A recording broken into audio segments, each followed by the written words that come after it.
First 3 faces దాకా వాయిస్లో అంత కాన్ఫిడెన్స్ కనపడలేదు. ఇవాళ మటుకు బీజేపీ హయ్యర్ క్యాడర్ లో కొంచెం కాన్ఫిడెన్స్ కనపడుతోంది. సో 400 రావచ్చు, మోడీ కానీ అమిత్ షా కానీ 400+ స్టంపింగ్ రావచ్చు అనే కాన్ఫిడెన్స్ కనపడుతుంది. మార్కెట్ ఇంత పడుతుందని ఎక్కడో మీటింగ్ జరుగుతుంటే ఒక విలేర్ అడిగిన ప్రశ్నకి ఆయన చెప్పింది, మార్కెట్కి నేను యాంటిసిపేట్ చేయలేను కానీ స్టేబుల్ గవర్నమెంట్ కావాలని మార్కెట్ కోరుకుంటుంది. గ్యారంటీగా ఎవరన్నా కొనుక్కోదలుచుకుంటే బిఫోర్ 4th కొని పెట్టుకుంటే బెస్ట్, డెఫినెట్ గా మంచి ఫలాలు వస్తాయి అన్నట్టు హింట్ ఇచ్చాడు ఆయన.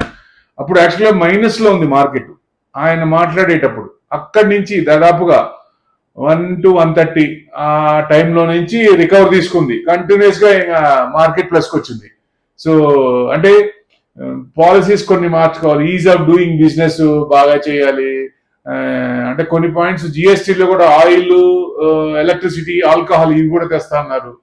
మళ్ళీ అంటే ground work for next generation బాగా చేస్తున్నాం అనేది పాజిటివ్ గా చెప్పారు. కాబట్టి కొంచెం డెఫినెట్ గా వాళ్ళు అనుకున్న ఇది వస్తే మటుకు మార్కెట్ సీలింగ్ కూడా పడే ఛాన్స్ ఉంది. Thank you very much.